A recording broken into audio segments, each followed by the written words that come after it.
This video is for Math 1332 on Thursday, August 10th. We're doing sections 12.3 and 12.4, and that's the end of learning new material.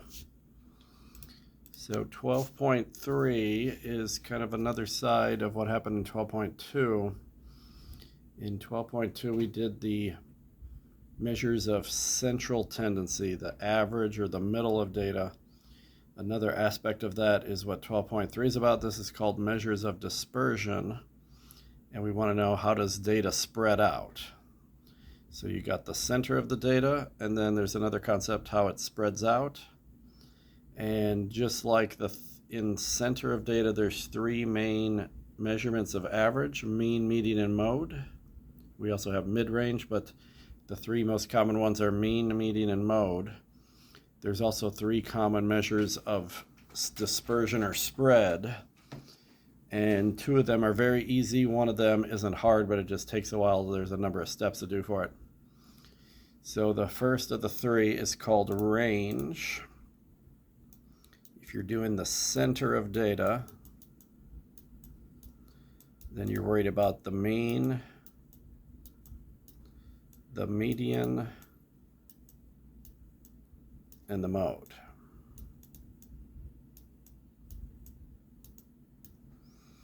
And what happens with these things has no effect on the spread of data. Two data sets can have similar or different centers, and then that doesn't tell you anything about how their spreads are similar or different. So the three measures of spread, how does data spread out? The easiest one to do is called range, although it's probably the least important of the three. So you take the maximum number, the largest value, and you simply subtract the smallest one, max minus min. Highest number minus lowest. The range tells you how far does it spread out from its start to its end. And that's all they want us to do here, is find the range of this data set, 21, 22, 23, 24, 25. So you simply take the highest number, 25, minus the lowest number, 21, and the answer is 4. If another data set went from 21 through 30, then you would do 30 minus 21, and it would have a 9 range.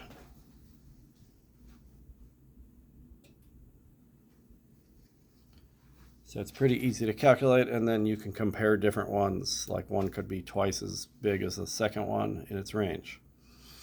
Here's a second problem that has 13, 13, 14, 14, 15, 15. Again, the repeats don't really matter, and in a range, in the calculation of range, the numbers in the middle don't matter at all. So you just take the highest number, 15, minus the lowest number, 13, and that's a range of 2. So my example number 1 had twice the range as example number 2, because the range of the first problem was 4 and the range of the second one was 2. Now, the one issue with range is it's only affected by the highest and lowest number. So you could have a data set that goes 11, 12, 13, 14, and that would have a range of 4, 14 minus 11. But then another data set might be 11, 12, 13, and instead of 14, maybe it's 44. So then the range changes greatly just because one number changed. Instead of doing 14 minus 11, now suddenly you're doing 44 minus 11. And it can go up numerous times just by one number changing. So if the max of the min is an unusual value, then it greatly affects the answer. Calculation that's not affected by that would be the median. The median is the number in the middle. So you can change the ends as much as you want, and you can make them very extremely large or extremely low, and it doesn't even affect the median. Okay, the second calculation of spread is called variance. And this is a 5-step process. Luckily, all the steps are easy mathematically, but you just gotta remember the steps or write them down. And then there's a final thing called standard deviation. If you ever take a nationalized test like SATs or ACTs, they will give you a report of how you did on the test, and it'll also give you the national mean and standard deviation of how everybody that took the test that time did. So these are commonly reported. Standard deviation is easy to do after you've done the variance. The variance is maybe the one hard step here, but all you do is the square root of the variance. If you square root the variance answer, that's equal to standard deviation. So assuming you've finished the variance already, then you just quickly in a calculator hit square root of that answer and you have it right away. So both the range and the standard deviation are done quickly in one easy step. The variance takes 5 steps to complete, but none of the steps are extremely hard. So what they're going to do in the next few problems is build up to the variance. Since it's a 5-step process, they want to teach you some of the minor and the inner steps instead of teaching it all at once. It turns out the first step of variance is to find the mean, like we did last time. And means are easy to do. We've been doing them since junior high. So here they did it for me, but normally I would have to find the mean myself. So variance has 5 steps. Step 1 is to find the mean. Add them all up, divide by how many there are. And they did that here. They told me the mean's 120, but in a few problems from now, they'll have me do it myself, and I'll just have to know that's the first step to do. Okay, the second step is called the deviation, which is kind of where the name standard deviation comes from. So you do what's called the deviation.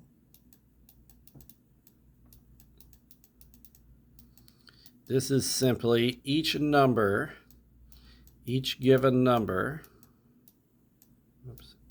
number minus the mean. Take each given number in your data set and subtract the mean from it. So I have 1, 2, 3, 4, 5, 6 original numbers, 30, 50, 70, 120, 180, and 270. It doesn't matter what numbers they give me, just whatever I have. They're always going to give you the original data set, even if you have to do all the steps yourself. So take the first number, 30, subtract the mean of 120. This is easy even with a calculator. 30 minus 120, just type it in your calculator. And it turns out some of the deviations are positive, some of them are negative, so getting negatives is not a problem. In fact, there better be some negatives in any list of all the deviations, no matter what.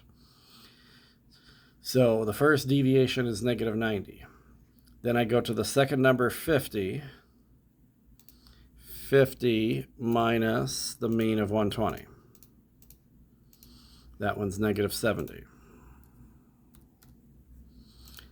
Now I do 70. 70 is my third number. 70 minus 120 is negative 50.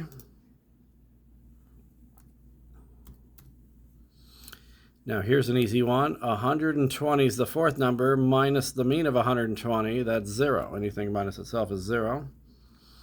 180 minus 120 is 60.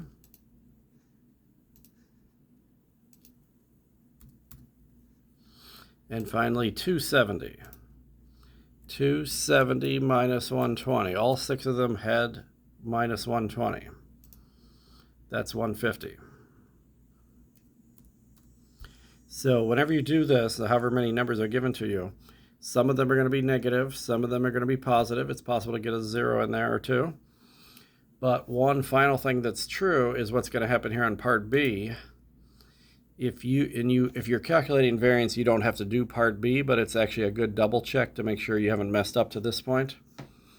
It turns out if you add all the deviations, they always add up to 0.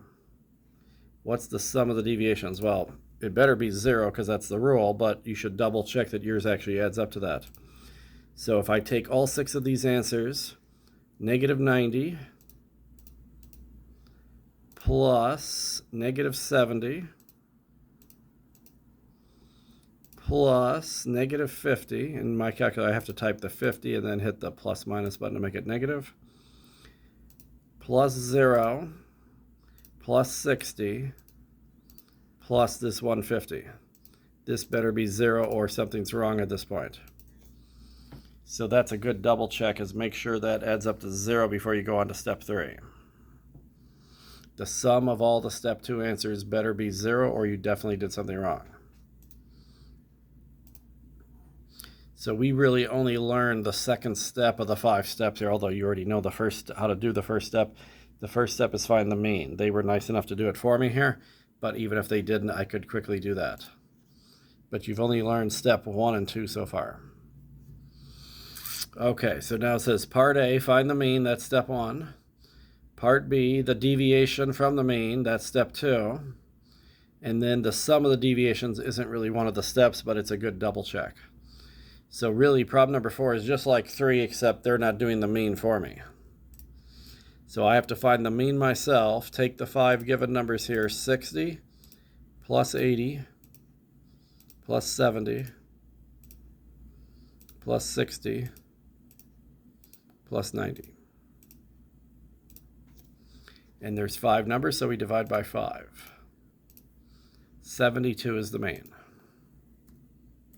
Once I do that, the rest of this is just like problem number 3. So now I got to do each number minus the mean. 60 is the first number, minus the mean of 72. This one's going to be negative 12. Whoops. 80 minus 72 is positive 8. Then we go to 70. The numbers don't have to be in order. So 70 minus 72 is negative 2. Now, if you get a repeated number 60, I already did 60, so then I don't have to calculate it again. It's going to have the same answer no matter what. And then finally, 90 minus 72, 18. That's step 2 when we do the whole variance process. But here's the double check. All the numbers added up should be 0, or a shorter way of doing it is, if you add all the positive numbers together, there's a positive 8 and a positive 18. 8 plus 18 is positive 26. The positive numbers added together make positive 26. So if I add the negatives, I should get negative 26. So if I do negative 12 plus negative 2 plus negative 12, this better be negative 26. And it is. So the negatives basically cancel out the positives. The negative 26 added with the positive 26 will be 0. Or you can just physically add them all up and get 0 if you want. I could have typed negative 12 plus 8 plus negative 2 plus negative 12 plus 18, and that would be 0. So you can do it either way you like.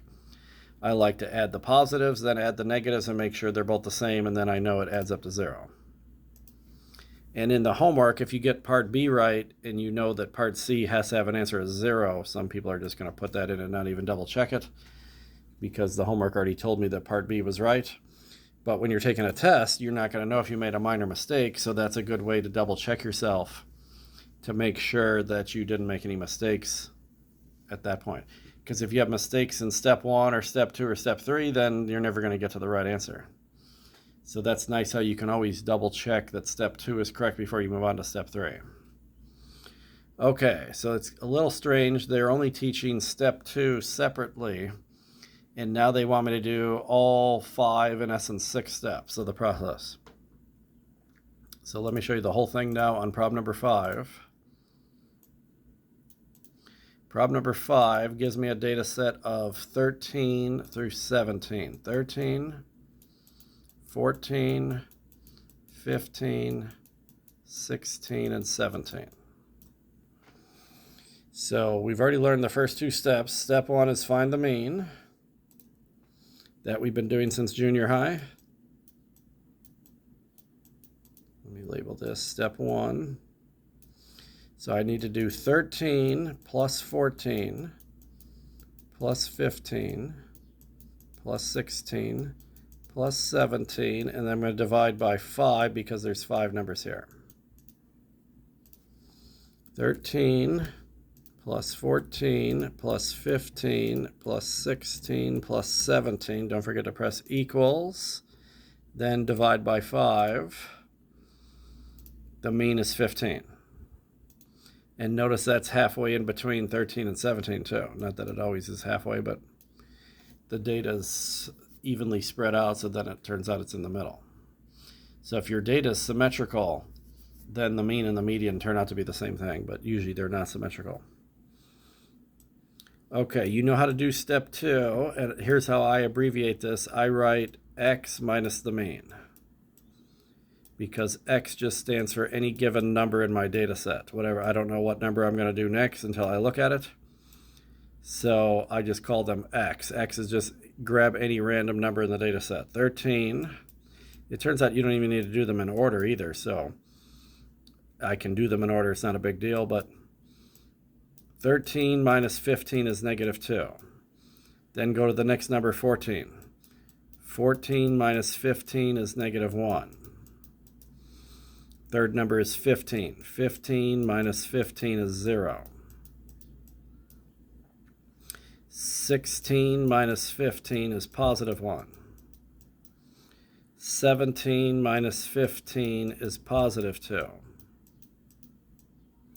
Now clearly this adds up to 0 because 2 cancels out negative 2, and 1 cancels out negative 1, and then there's 0, so yeah. There's negative 3 and there's positive 3, that cancels out. So you don't technically have to do that third step that they had in the previous problem, but it's always a good idea to make sure you didn't mess up at that point. Okay, so now you don't know the last 3 steps, but step 3, you want to square each deviation. In other words, take all the answers you just got in step 2 and square them all.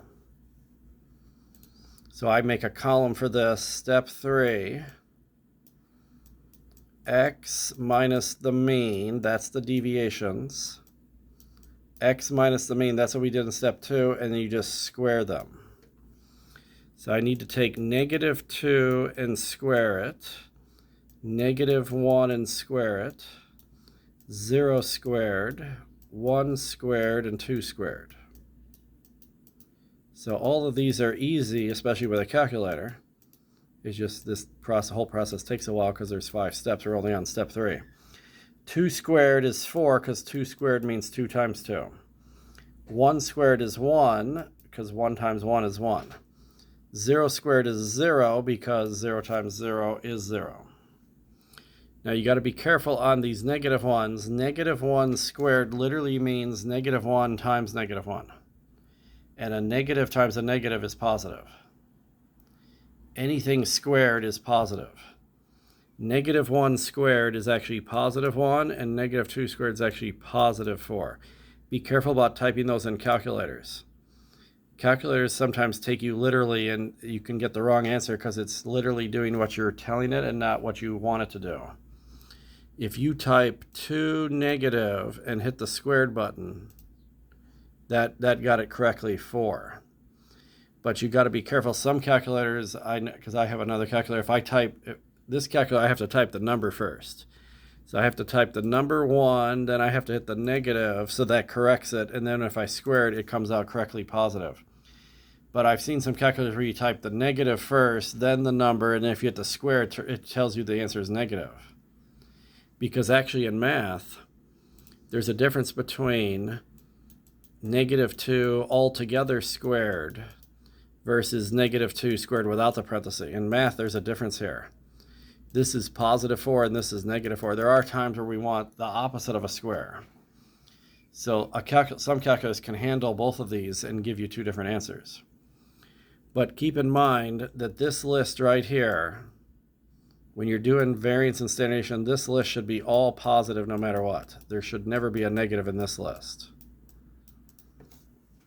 So if your calculator somehow tells you one of those is negative, just ignore the negative and put the number in without the negative.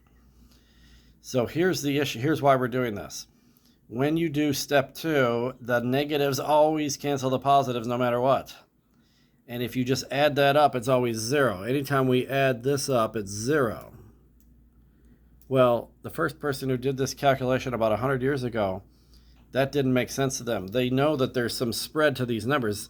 If you say the answer is 0, what you're saying, if you're saying the spread is 0, a spread of 0 means there is no spread. And if there is no spread, every number would be the same. So if my 5 numbers were 13, 13, 13, 13, 13, then I should get an answer of 0. But since they're not all the same, there's some kind of spread here. These numbers are spread out a little bit from each other. So it doesn't make sense that the answer would be 0. So the person who did this needed a way to get rid of the negatives, basically, is what's happening. So one way to get rid of negatives is to square things. If you square them, they're automatically positive. So that's what their idea was. It was step 3, let's just square them all, and then we won't have negatives. So now, what you might have thought would work, the step 2 was the idea that would make this work, but it turns out it adds up to 0. So then we have to square them all, and now we're going to add up the squares.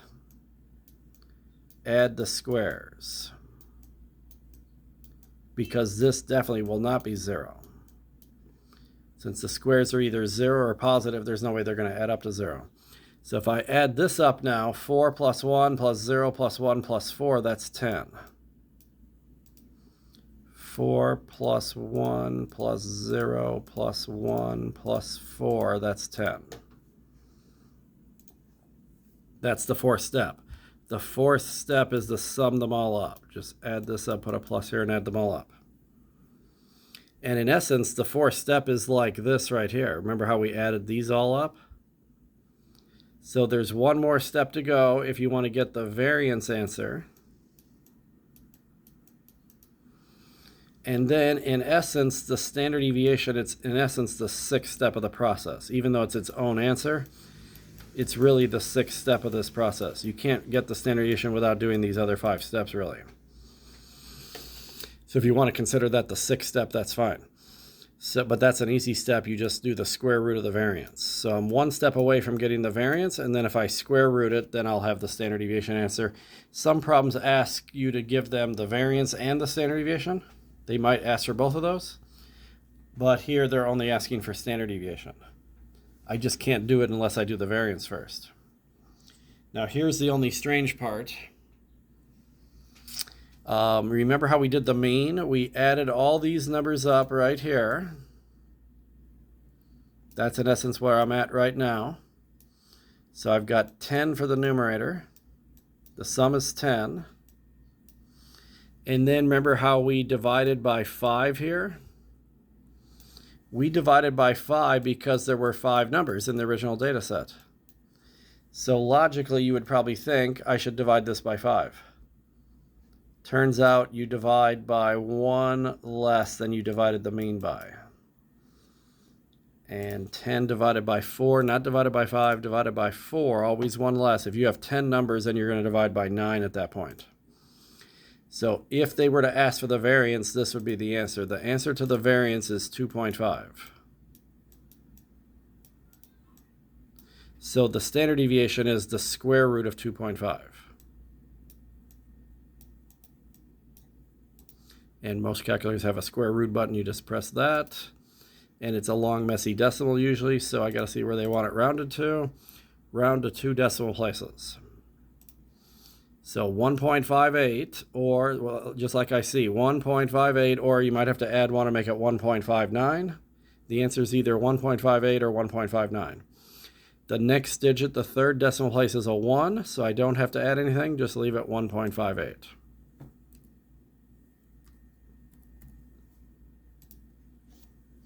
So nothing's hard there, especially with a calculator.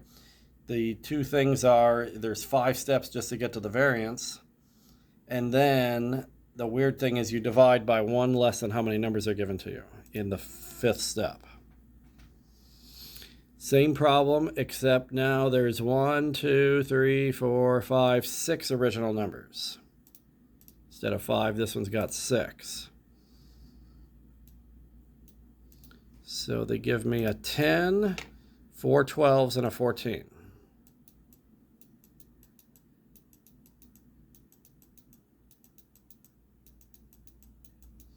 Step 1, I find the mean.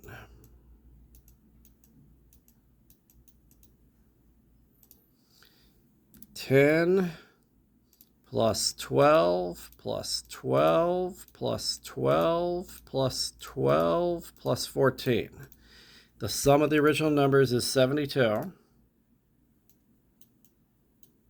And there's 6 numbers, so I do divide by 6. For the mean, you divide by how many there are. 12. So anytime you have a balance like this, we have all 12s here. And then 10 is 2 below and 14 is 2 above, then the mean is going to be the same as the median. But that doesn't always happen when you're finding standard deviation or variance. So then step 2, I need to take each given number and minus the mean.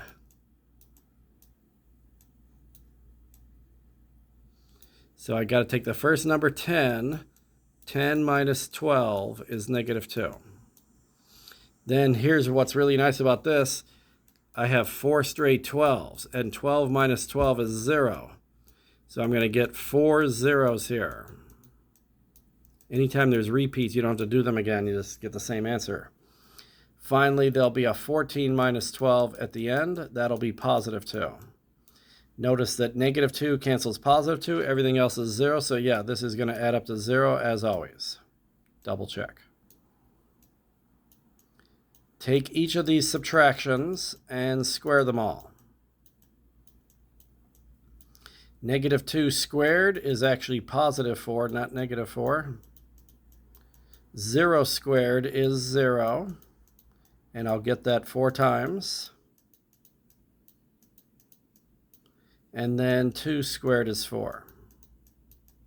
This is all positive or 0. There's no negatives here. Whoops.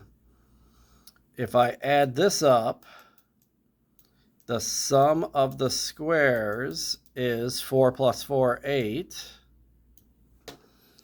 So if I was listing the variance answer, step 5 is the variance.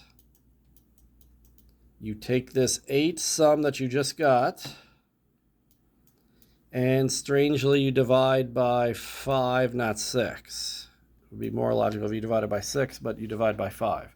You always divide the variance step by 1 less than whatever you divided the mean by. 8 divided by 5 is 1.6. If they were to say find the range, find the variance, find the standard deviation, there's a problem that could say find all 3 of those. This would be an answer of 1.6 for the second answer. But this problem only said find the standard deviation, which is in essence the 6th step of the process. The standard deviation is the square root of the variance. So if I square root this 1.6 answer, if they want 2 decimals again, it's going to be 1.26. Or if they want 1 decimal, it'd be 1.3. Round to 2 decimals, 1.26. Now, one thing I see people do wrongly is if you're trying to round to the second decimal, this 6 right here, the next digit's a 4. 4 is not high enough to add 1. But some people look further than that, and they're like, oh, wait a minute, there's a 9 out here. In the 4 slot, there's a 9. This 9 would be big enough to add 1 to this 4 if you were rounding to 3 decimal places. But if you're rounding to 2, you don't even want to look at that. Don't say, oh, wait a minute, this 9 could add 1 to this 4, and then once this 4 turns into a 5, now it can add 1 to the 6. That's wrong to do that. You don't get to do that more than once. I've seen people do that in the past before. Okay, so this is a good problem to prove a point to you. They want to know, how are these samples similar or different? Each sample has 1, 2, 3, 4, 5, 6, 7 numbers. So I'm going to find the mean of the first sample. The first sample is 22 plus 26 plus 30 plus 34 plus 38 plus 42 plus 46, and there's 7 numbers there, so divide by 7. The first mean is 34. The range is maximum minus minimum. So if I do 46 minus 22, That's the range. The range is 24. Now, you don't use range to find variance or standard deviation. It's just it's its own separate calculation. The same way you don't use the mode to find the median. They're just separate calculations. So some people mix this up and they'll use the range when they're trying to find standard deviation. So now, unfortunately, the standard deviation takes a while to do. But I got a mean of 34 for step 1. And then I got to take each number minus the mean.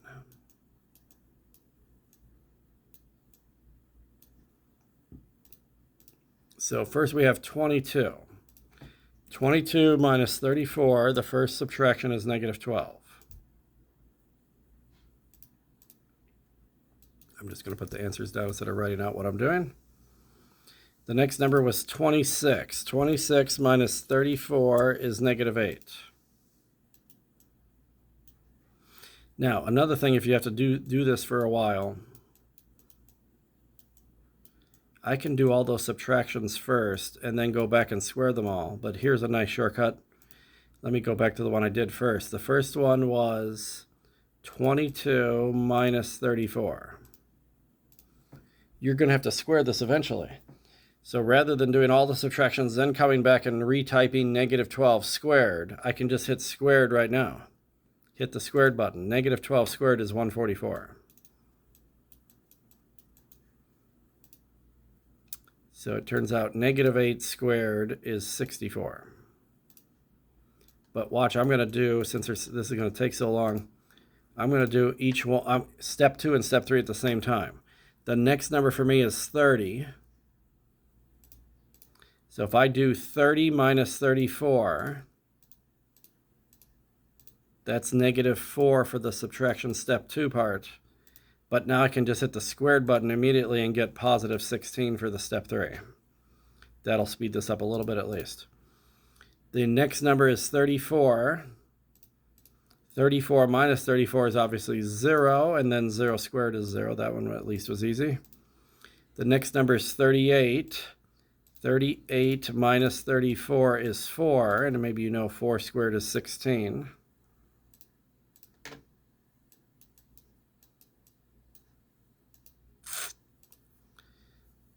And then I got 42 and 46 left. Okay, 42 minus the mean of 34 is 8. Square it and you get 64.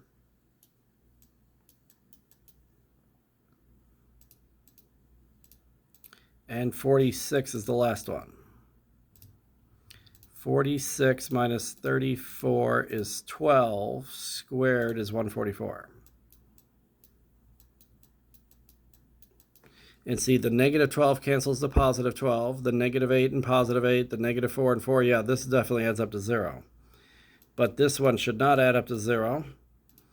So 144 plus 64 plus 16 plus 0 plus 16 plus 64 plus 144.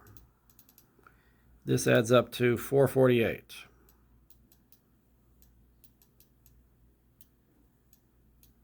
448. So take 448, and since there's 7 numbers in the original set, I need to divide by 6, always one less. Divide by 6, this is the variance, but we don't need the variance here, we just need standard deviation. So I'm going to square root it, and that'll be the answer here. And they want me to round to 2 decimal places again, 8.64.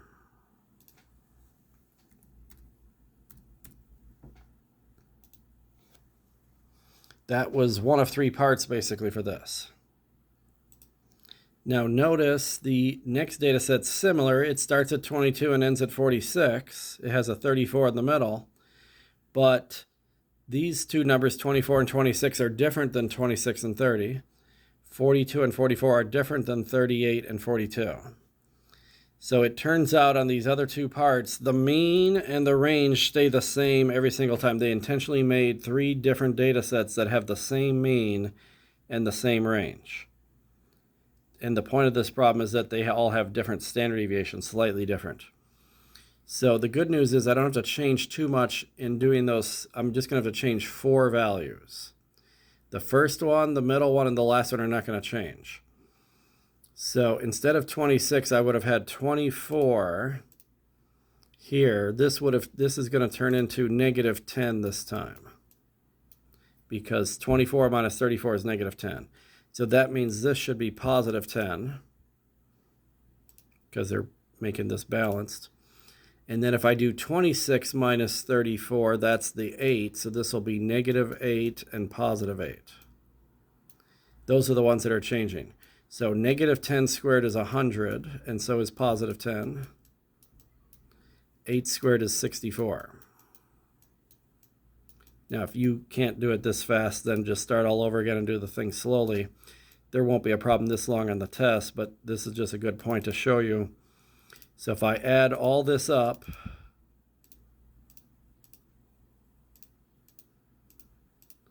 it'll be 616 this time instead of 448. So this is 616, and you're still dividing by 6 because there's 7 numbers. So let me do this. Divided by 6, that's the variance. So then square root it, 10.13. This one is 10.13 after you square root. So you'd have your variance answer here, and then the standard deviations over here. And the other one was 8.64.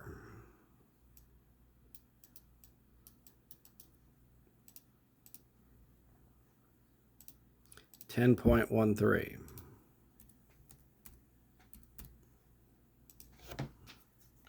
So here's what happened.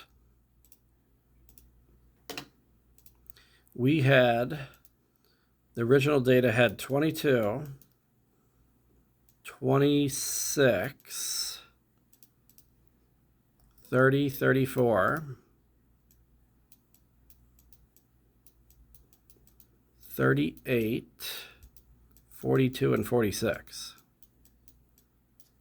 The second data set had 22, 24, 26, 34, and then I think it was 40, see, that's 8 away, so 42, and then 44,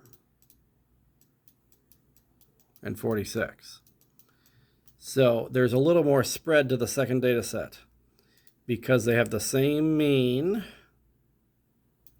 and the distance out to there is the same. The distance out to here is the same. That doesn't affect the standard deviation. But this is a distance of 4, but this is a distance of 8. That's spread out a little bit more. This is a distance of 8. This is a distance of 10. And then there's symmetry here, so the same thing happens on the other side. So the second data set, even if you didn't calculate the standard deviation, you can tell it's a little more spread out. Whoops. It's spread out a little bit more. And that's why the standard deviation's higher.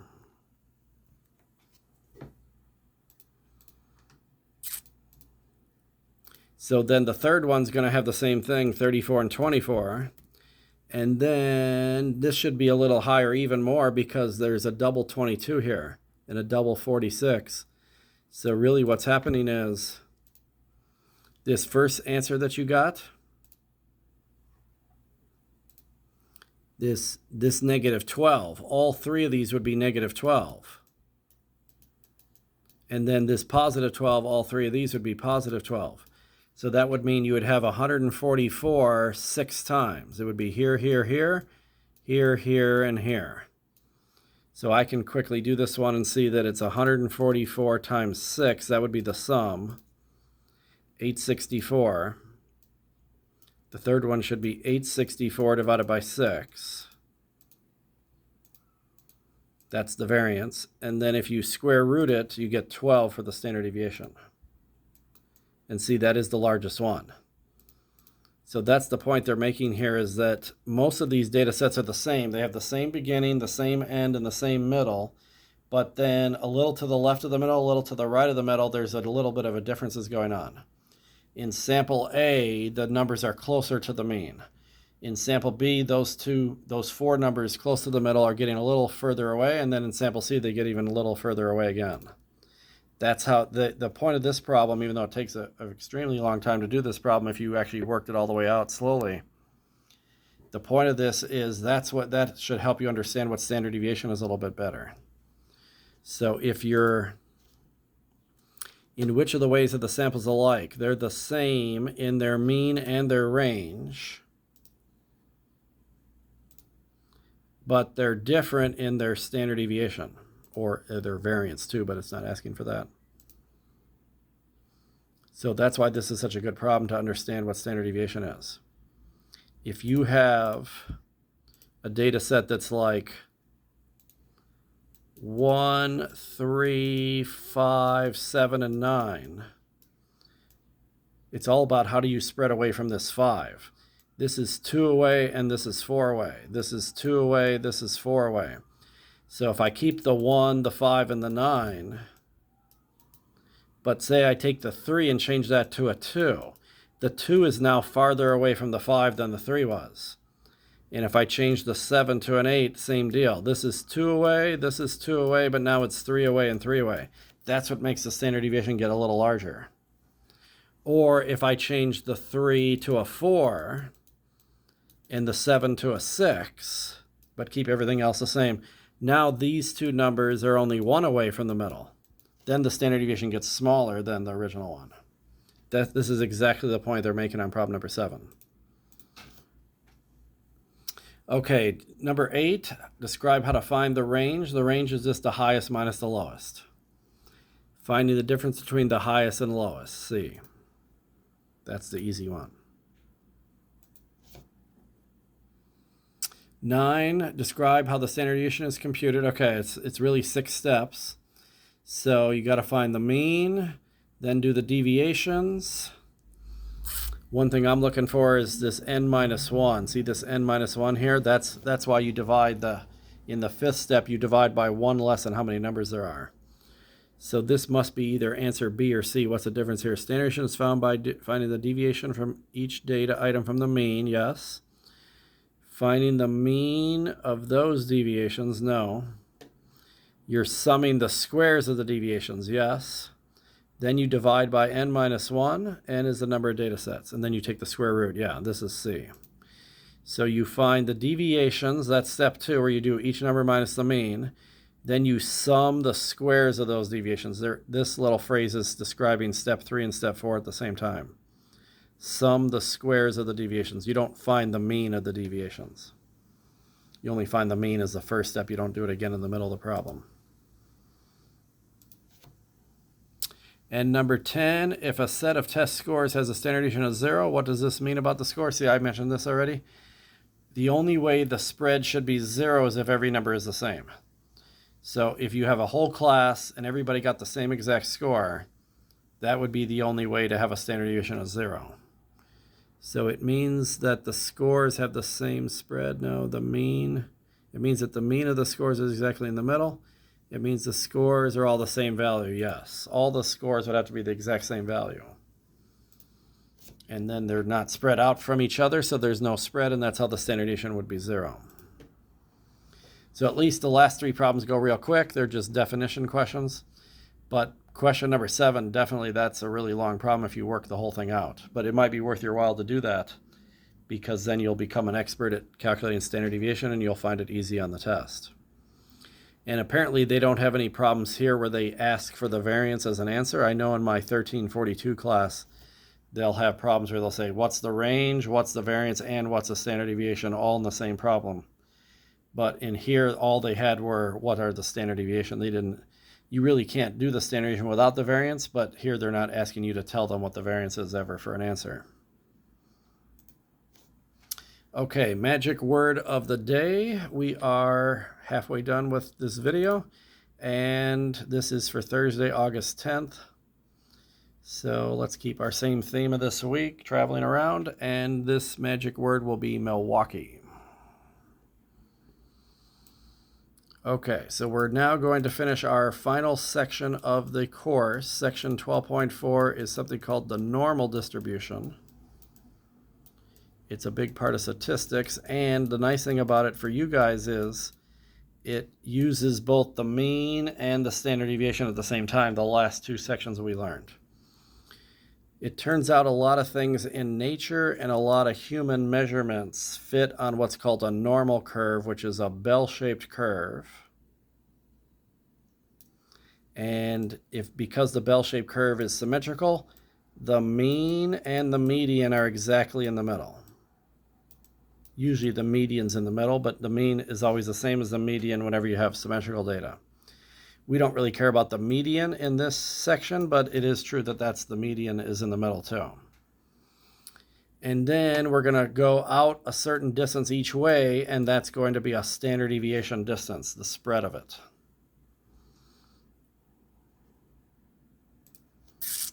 Okay, so final homework assignment for new material, and then next week we're going to have these 4 review assignments, which will help us get ready for the final exam. But all the way down here, 12.4, the normal distribution. 12 questions here. Some of these go pretty quick.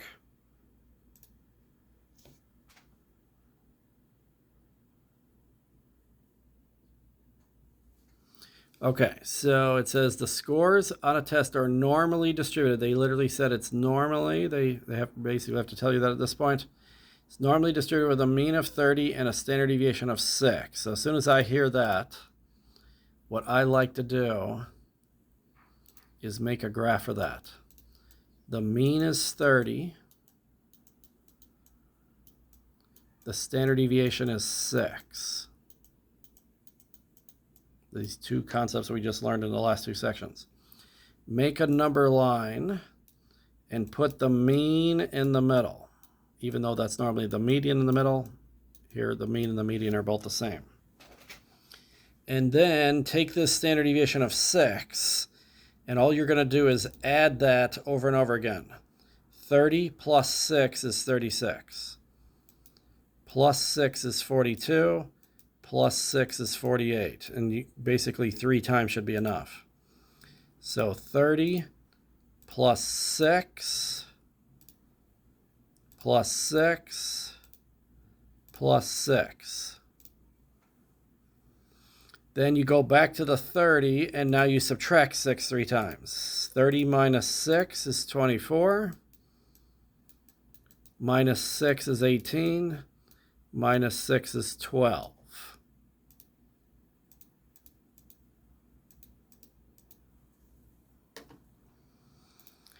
So these are what are called z-scores. The mean is a z-score of 0 because you're 0 away from the mean. The 36 is 1 place above the mean. 42 is 2 places above. 48 is 3 places above. And likewise, these 3 are -1, -2, and -3. If it's a negative place away, that's when you're below the mean. If the places away are positive, then you're above the mean. So one common question here is they could say, what score is 2 places above the mean? If they were to say that, you would just find 2 here, and it would be this right here. Or they can even go a half in any direction. What is the score that is a half of a standard deviation above the mean? Half of a standard deviation above the mean. Well, I don't have a half on here, but a half would be right here if you're above the mean. So they're talking about this score right here. Well, it's the halfway point between this score and this score. So what's halfway between 30 and 36? Maybe you can do that in your head. If you can't, it's just the midpoint formula, which is you add them up and divide by 2. It's like the average of those 2 numbers. So if I add 30 plus 36 and divide by 2, it's 33. 33 is the score that's exactly halfway between 30 and 36. And that's a half of a standard deviation above the mean.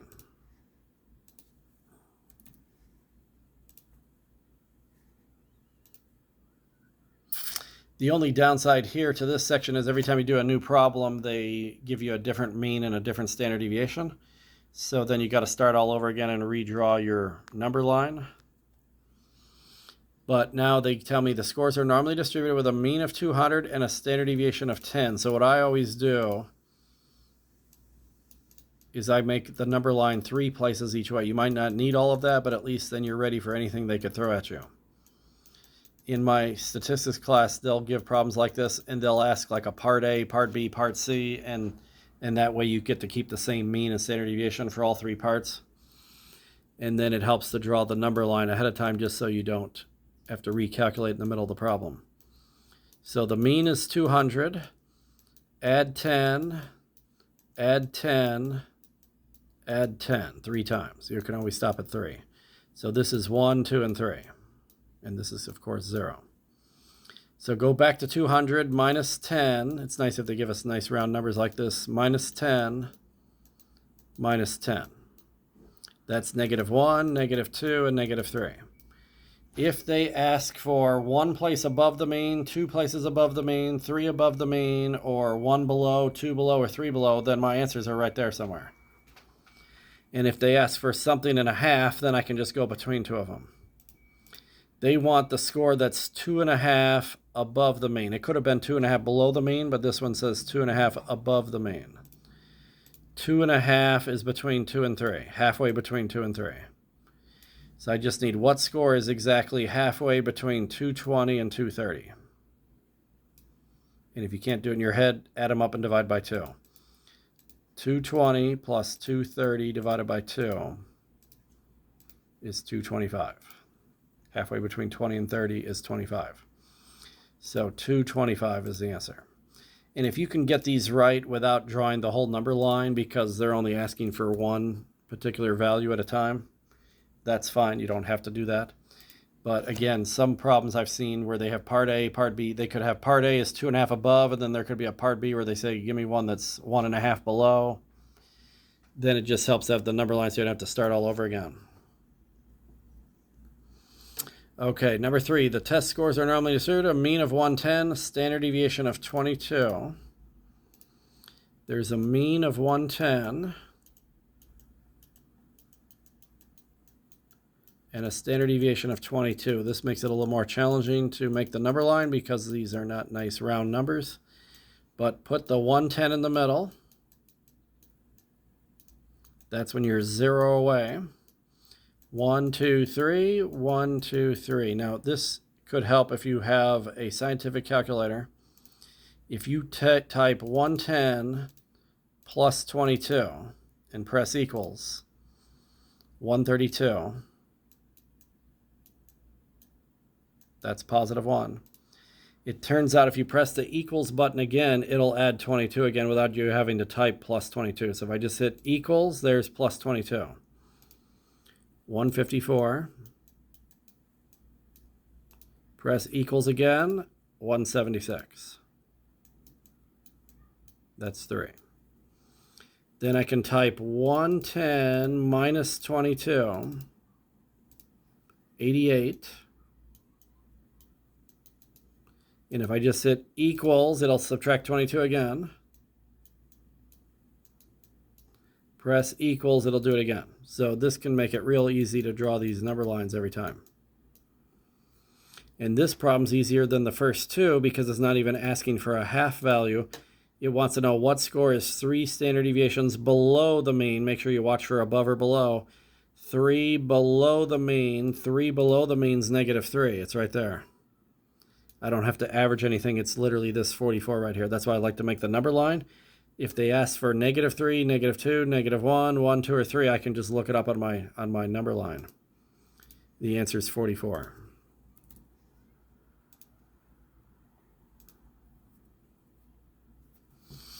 Okay, so here's another thing that's true. If you draw the normal curve on here, and it doesn't matter what the mean or standard deviation are, if you're normally distributed, it turns out if you go 1 place below the mean all the way to 1 place above the mean, this occurs naturally about 2/3 of the time. It happens 68% of the time. So you can take humans, line up a bunch of humans on a wall, and sort them by their heights. And whatever the mean of all those people are and the standard deviation of all those people, if you go one standard deviation above the mean down to one standard deviation below the mean, 2/3 of them will have a height in that range. 2/3 of us are average in about any human measurement you want to do. Height, weight, IQ scores, hand size, hat size, shoe size. So that's why they call this the normal distribution, because there's a lot of things that just normally fit on this curve. In school, often they try to make test scores come out this way so that 2/3 of people get a C. Then, like you take the SAT or the ACT, 2/3 of test takers are right near the average like that. So it says, what's the percentage of buyers who paid between $22,000 and $26,000? So what I want to do is find those two numbers. They did the number line for me here. The mean is 24 because that's in the middle. So 22,000 is 2 places below the mean, and 26 is 2 above.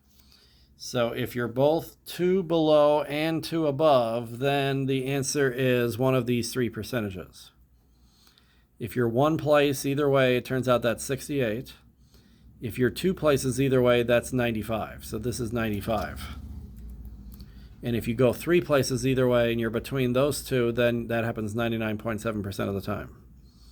So this is why when I make my number line, I only go 3 places out, because 99.7% of the time you're going to be within 3 places. In a rare case, you might need to go to a 4th or 5th place out, but it's very rare that ever happens.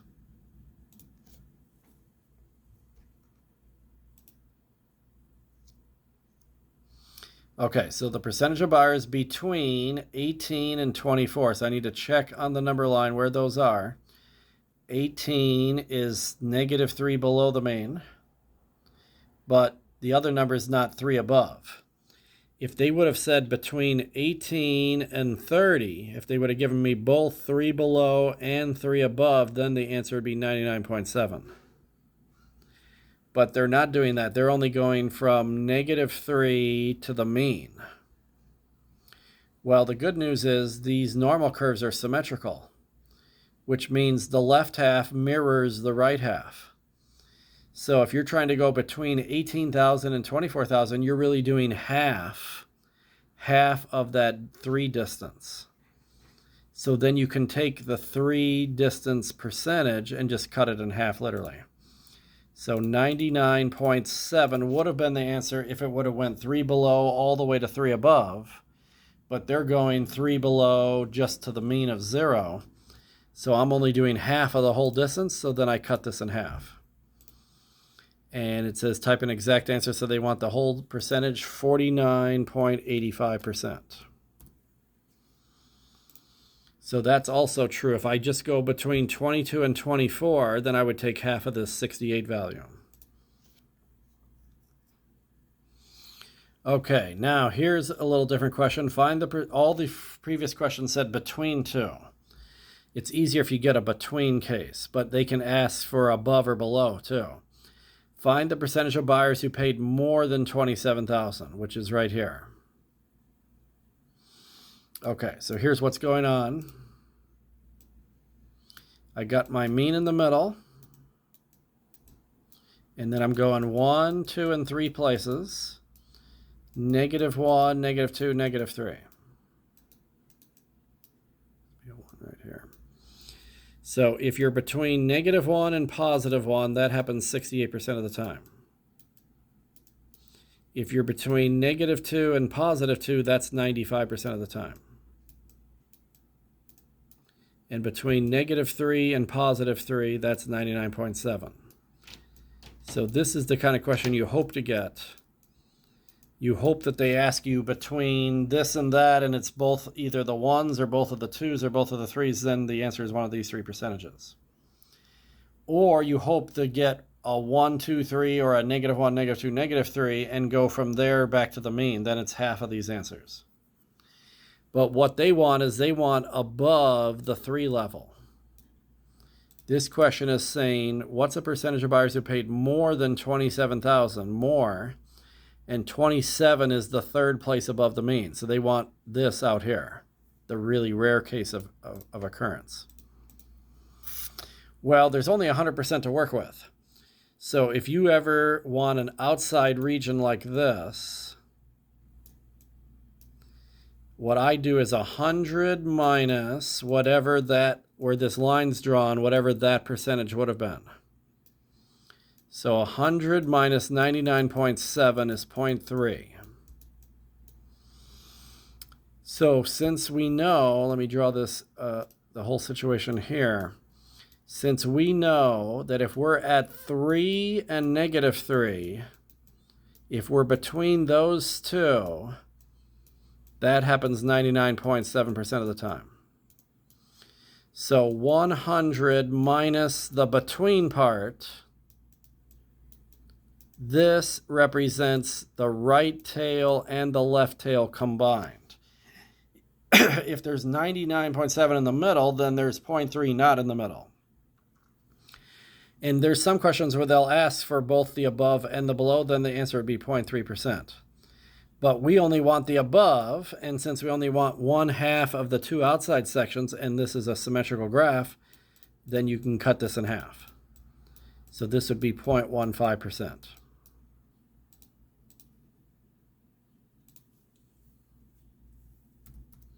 .15%.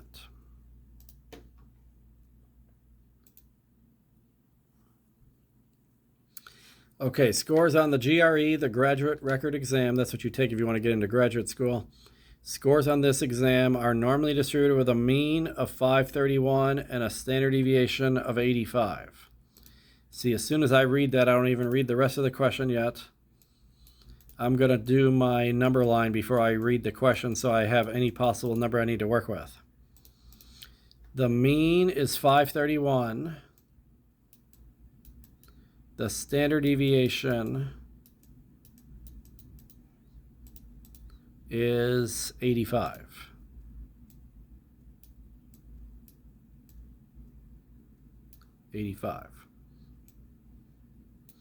So put the 531 in the middle.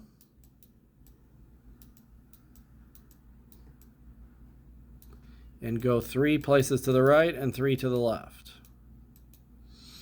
So take 531 plus 85, 616. 616 is the one above spot. Press equals, you'll get another plus 85. 701. 701 is 2 above. Oops. Equals 786 is 3 above.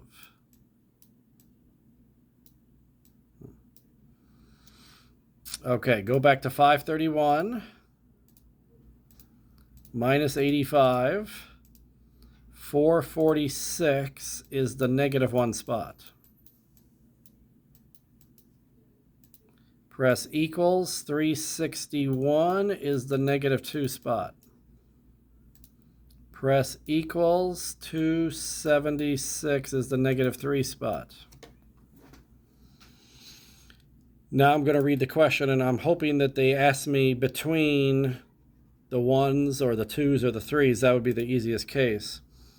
So it says use the 68, 95, 99.7 rule to find the percentage of people taking the test who score between 361 and 701. So 2 things you always want to read in the questions here is, are they asking for a between or not? If they're asking for a between, then you're going to use one of these 3 percentages in some way. If it's an above or a below situation, then you'll have to do 100 minus one of those 3 numbers.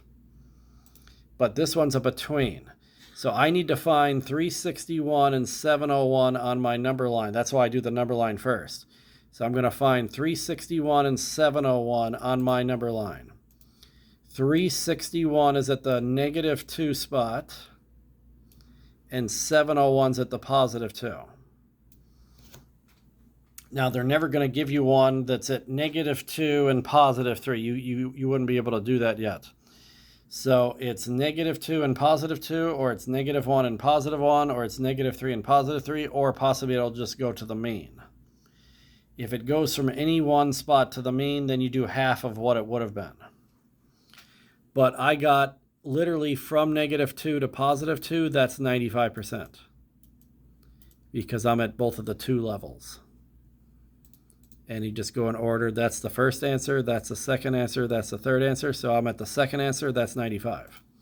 So as long as they say between, and as long as it's -2 and +2, then the answer is 95.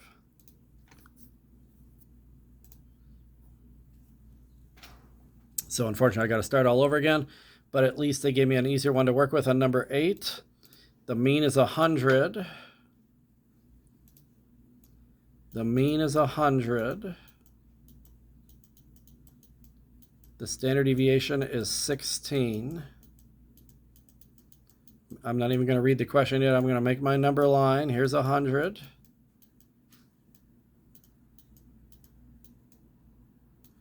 Go 3 places each way. So 100 plus 16 is obviously 116, but I'm going to do it in here so I can just keep pressing equals. 116, that's the +1 spot. Press equals, you'll get the +2 spot, 132. Press equals 148. Now go back to 100 and -16 3 times. 84. That's the -1 spot. Press equals. 68 is the -2 spot. Press equals. 52 is the -3 spot. Hopefully they ask me both of the 1s, both of the 2s, or both of the 3s. That's what I'm hoping for first. And if not, we'll adjust from there. The percentage of people taking the test who score below 84, so they did not ask for a between. They just want below 84 only. But 84 is one of the numbers on my number line. It's right here. They want below the -1 spot. I can't just answer that directly. So even when you don't get a between, you still have to think about the between. So I need to think about what would the answer have been if I would have got what I was hoping for. I was hoping to get both of the same numbers between. I was hoping to be between the 1s or the 2s or the 3s. So I got one of the 1s, but not the other one. But if I would have gotten both of the 1 spots, if they would have said between 84 and 116, that's both of the 1s, then the answer would have been 68%. But they didn't ask for that. They asked for below just the -1 spot. So anytime there's an above or a below, first you figure out how much there is between what it would have been. Then you have to do 100 minus that. If there's 68 in the middle, there's 32 not in the middle. The 32 represents the upper part and the lower part combined. But a normal curve is symmetrical. So if you ever just need 1/2, either the above or the below, you just cut that in half. So if I cut this in half, there would have to be 16% below. There would be a 16% above that I don't care about. But then that way 68 plus 16 plus 16 would add up to 100. But I just care about the below, so my answer is 16. So even if you don't get a between, you still have to think about the between first, for whatever level you're at, 1, 2, or 3. Okay, same question. Okay, the mean is 100, standard deviation is 11. This is going to be the same kind of question, but it's going to go to more than one place instead of just one place. So the mean is 100. The standard deviation is 11.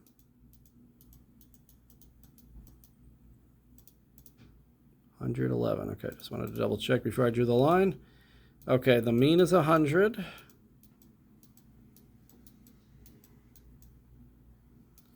Three places out each way. This will give me my 1, 2, 3, and my -1, -2, -3 spots.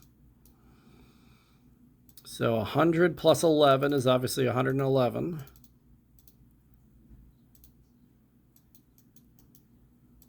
Press equals 122. Press equals 133.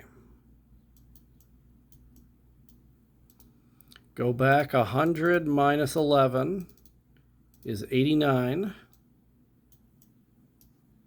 Press equals 78. Press equals 67.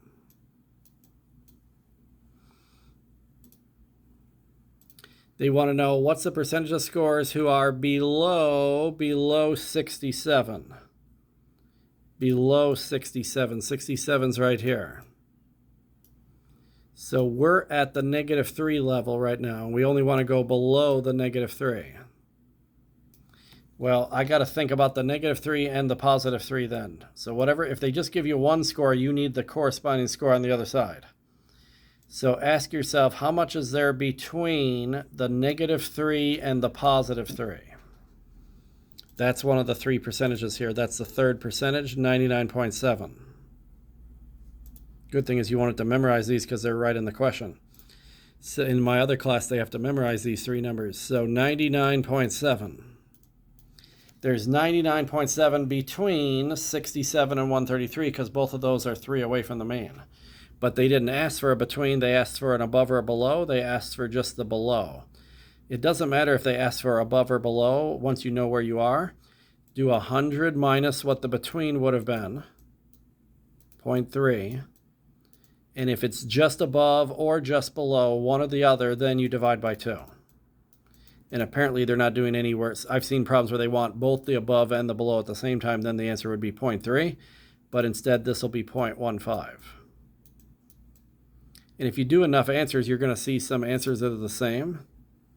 We had that answer a second ago. Here it was here.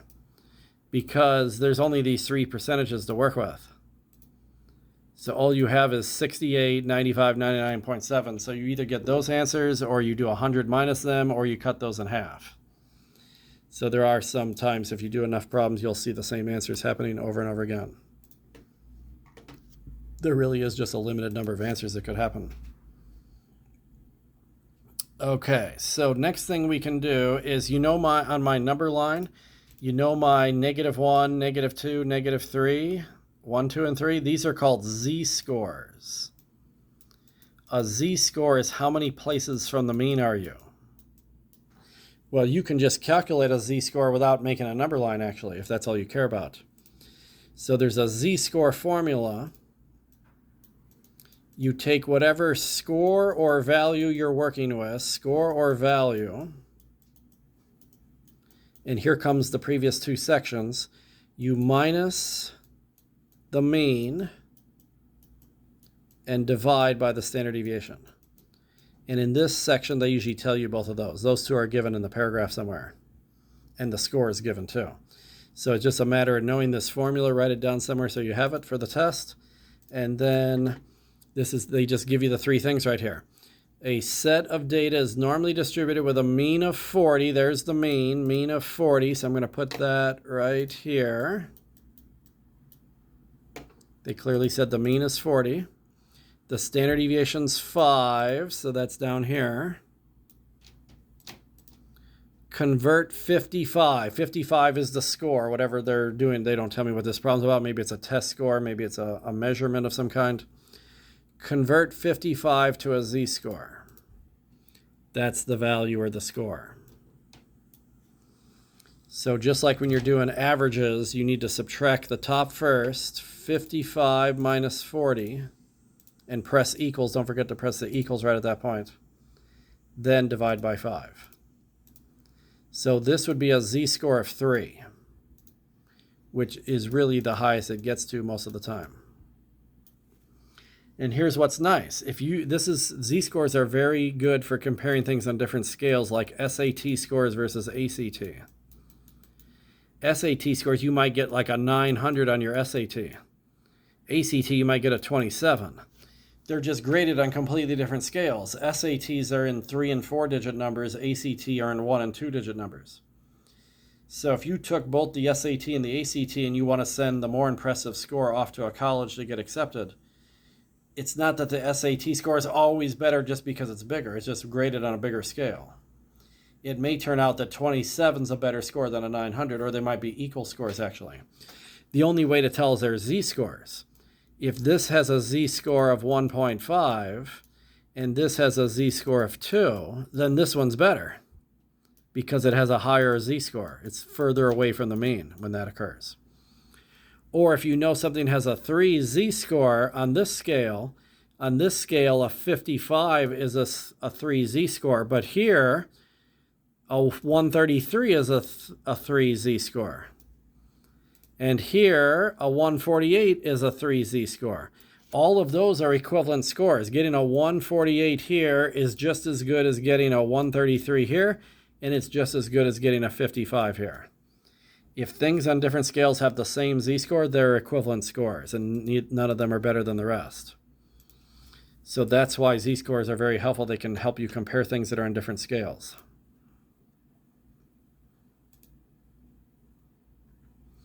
Okay, same kind of problem. We got a mean of 60 and a standard deviation of 10. Convert 25 to a z-score. Well, z-scores are negative half the time, actually. That's why I always put 1, 2, 3, and -1, -2, and -3 on my scale. Anytime the value they give you is bigger than the mean, you're going to get a positive z-score. But if they give you a value that's less than the mean, you're going to get a negative z-score.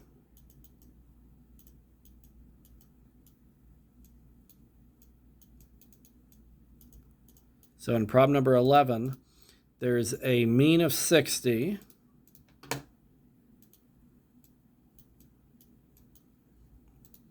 There's a standard deviation of 10.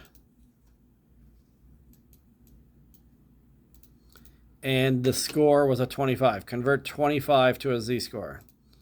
So whatever this measurement or test is, this person only scored 25 out of 6, or the average is 60. So 25 minus 60 is negative 35. And then when you divide by 10, this is a negative 3.5 z-score. Z-scores usually go between 3 and negative 3. They do that 99.7% of the time. There. If you're between 3 and negative 3, that's 99.7% of the time. There's very few people above or below that in any measurement you want to do. If you're doing like IQ scores, the super geniuses are out here, like the Einsteins and the young Sheldons of the world. And then there's a few people really low on the scale too. This is one of the really low ones because it's negative 3.5. And you usually don't go lower than negative 3. It's possible to go lower than it, but very rarely does it go below or above 3 or negative 3. So a z-score of negative 3.5 is really bad, actually, in whatever this is. And it doesn't tell me what it's about, so I don't know. Maybe it's like trying to shoot basketballs or jump in a athletic event. Maybe you're just not athletically coordinated very well and you get a really low z-score. It doesn't mean there's anything wrong. But anything you want to measure in humans, we fit on this scale where in anything we do as humans, there's people that are very good at it. There's people that are very bad. People say, oh, I'm a terrible singer, I'm terrible at math, and you're just at the lower end in that thing, but you're probably good at other things. Everybody has talents and things they're not so good at. Okay, here's the one I was talking about, this last problem here. This is how you can compare things on different scales. So this is like my SAT versus my ACT example. Although the example they have here is not the best example in the world, because they have a test A has a mean of 100 and test B has a mean of 100. This is better if the means are completely different, like SAT scores versus ACT. But they have two tests here that are slightly different. Test A has a mean of 100 and a standard deviation of 12.